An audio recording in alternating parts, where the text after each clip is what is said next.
நலம்பெறும் சொல்லை நான் கண்டு கொண்டேன். ஓம் நமோ நாராயணா. மூன்றாவது மகளிர் ஜேதிட கூட்டமைப்பிலே கலந்து கொண்டு உரையாற்ற இருக்கிறேன். இப்பொழுது பிதுர் சாபம், மாதுர் சாபம் அப்படிங்கிறத பற்றி சொல்லலாம்னு இருக்கிறோம். பிதுர் சாபம் 2 வகை உண்டு. 9ஆம் அதிபதி பாதகாதிபதி இரண்டும் இணைந்து இருந்தால் பூர்வீகம் இல்லை. 9ஆம் அதிபதி பாதகாதிபதி மாந்தி இணைந்திருந்தால் பூர்வீகம் இல்லை. குலதெய்வமும் வழிபாடுகளில் பிரச்சனைகள் இருக்கிறது அப்படின்னு சொல்லக்கூடியது. இது ஸ்திர லக்கணத்துக்கு, ஸ்திர லக்கணம் அப்படின்னு சொன்னோம்னா ரிஷபம், சிம்மம், துலாம், கும்பம். ரிஷபம், சிம்மம், விருச்சிகம். துலாம் வராது, விருச்சிகம், கும்பம். இந்த ஸ்திர லக்கணத்துக்கு 9லே ராகு, கேது, சனி. கும்ப லக்கணம்னா 9ஆம் இடம் அப்படின்னு சொல்லக்கூடியது கன்னி.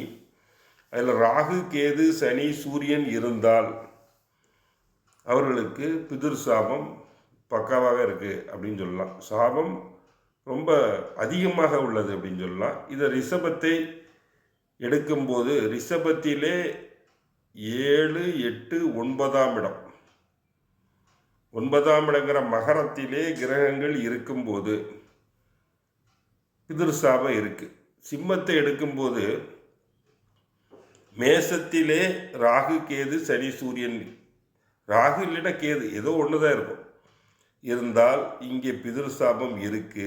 ஏகாதசி பெருமாள் ஏகாதசி விரதத்தை மேற்கொள்ள வேண்டும். ஏகாதசியிலே விரதம் இருந்தால் இந்த பிதுர் சாபங்கள் கொஞ்சம் கொஞ்சமாக தீரும். இந்த மாதுர் சாபம் அப்படின்னு சொல்லக்கூடியது உடல் நலம். தாயார் வழியில் தாய்மாமனுக்கு கல்யாணம் இல்லை, தாயார் வழியில் பல துன்பங்கள், திடீர்னு தாய் வழியில் எல்லாருமே பெண்கள் துர்மரணம் ஏற்பட்டுக்கிட்டே இருக்குது குடும்பத்தில். பெண்களுடைய துர்மரணம். அது 4ஆம் இட அதிபதி மாந்தி, இந்த ராகு, சந்திரன் ராகு மாந்தி அப்படி சொல்லலாம். 4ஆம் அதிபதி சந்திரன் ராகு சொல்லலாம். சந்திரனும் பாதகாதிபதியும் இணைந்து இருந்தால், 4ஆம் அதிபதியும் பாதகாதிபதியும் இணைந்திருந்தால், இந்த 4ஆம் அதிபதி அப்படிங்கிறது வீடு, வளர்ப்பு பிராணி. வளர்ப்பு பிராணி எது வளர்த்தாலும் இறந்துடும். வளர்ப்பு பிராணி பாதிப்புகள். வீடு கட்டினோம்னா வீடு பார்த்தீங்கன்னா கட்ட முடியாது, பாதியில் நிற்கும். காத்து கருப்பு பாதிப்பு. திடீர்னு குடும்பத்தில் சாமி வரும், கோயிலில் போய் கேட்டோம்னா இது சாமி இல்லை, இது பேய், இது காத்து கருப்பு வந்திருக்குது. மனநல பிரச்சனைகள், வலிப்பு நோய், தாய்மாமனுக்கு பாதிப்பு. இது மாதுர் சாபம் அப்படிங்கிறது. இதுக்கு என்ன பரிகாரம் பண்ணலாம் அப்படின்னா, பச்சரிசி மாவிலே தீபம் போடலாம். இப்போ மாவிளக்கு ஏற்றுவாங்க கோயிலுக்கு, பச்சரிசி மாவிலே தீபம் போடலாம்.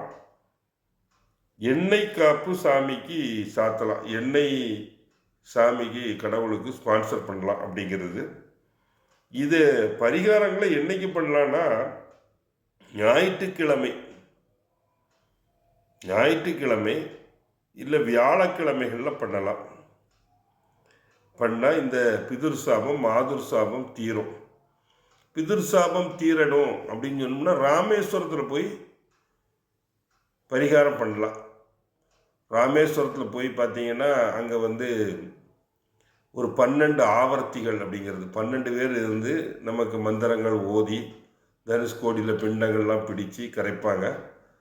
இல்லை பெருமாளை நாங்கள் வழிபடக்கூடியவர்கள் அப்படின்னு சொன்னோம்னா சேதுக்கரை, திருப்புல்லாணி, ராமநாதபுரத்துலேருந்து உள்ளே போனோம்னா திருப்புல்லாணி இருக்கும். அதுக்கிட்ட ஒரு சேதுக்கரை. சேதுக்கு ராமர் பாலம் கட்டும்போது, அந்த சேதுன்னா ராமேஸ்வரம், அதுதான் சேது சமுத்திரம் அப்படின்னு சொல்கிறோம். அந்த சேது சமுத்திரத்துக்கு இலங்கைக்கு இடையில் ஒரு பாலம் கட்டுவார். அந்த சேதுக்கரை அப்படிங்கிற இடத்துல அதுதான் ஸ்டார்ட் பண்ணுவாங்க. அங்கே பரிகாரம் பண்ணுவாங்க. இல்லை காசியில் போய் ஒரு 16 பிண்டங்கள் பிடித்து கொடுக்கணும். இல்லை கயாங்கிறதுல 32 பிண்டங்கள் பிடித்து கொடுக்குற மாதிரி இருக்கும். இது எல்லாமே பண்ணால் பரிகாரம் தீருமா அப்படின்னா ஓரளவுக்கு இம்ப்ரூவ்மெண்ட் இருக்கும். நம்ம தலைமுறை விட்டாலும் அடுத்த தலைமுறையாவது நன்காக இருக்கிறதுக்கு அளவுக்கு இருக்கும். நமது வாடிக்கையாளர் ஒருத்தருக்கு கல்யாணம் ஆகலை, 32 வயசு வரைக்கும். காசிக்கு போயிட்டு சொன்னதுக்கு அவர் ஒரு டூர் கேங்கில் போயிட்டார். உடனே சொன்ன உடனே போய்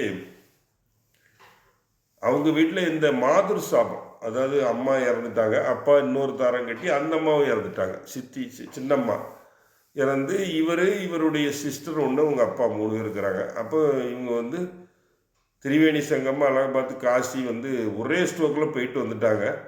போயிட்டு வந்த உடனே இவங்களுக்கு திருமணம் ஆயிட்டு அவருக்கு புத்திரஸ்தானம் லேட் ஆயிட்டு. அதுக்கு பல கோயில்கள் போய் ஒரு 5-6 வருடம் கழித்து குழந்தை கிடைத்தது. சாபம் என்பது உண்மைதான். இந்த தோஷமே இல்லாத ஜாதகங்கள் இல்லை. தோஷம் இருக்க ஜாதகங்கள் தான் இங்கே அதிகமாக இருக்குது. அந்த தோஷங்களை நீக்குவதற்கு புனித தலங்களுக்கு எல்லாரும் வருடத்துக்கு ஒரு முறை சென்று வரலாம். இப்போ பவானி போகலாம், ஈரோடு இங்கே இருக்கிறவங்க, சவுத்தில் இருக்கவங்க தூத்துக்குடி, திருநெல்வேலி, கன்னியாகுமரி போயிட்டு வரலாம். அடிக்கடி இந்த புனித தலங்களுக்கு நீராடி கொண்டு வந்தால் நம்மளுடைய வாழ்விலே சாமங்கள் நிபி யோகங்கள் பெறும் என்று சொல்லி ஒரு முறையை நிறைவு செய்கிறேன். நன்றி, வணக்கம்.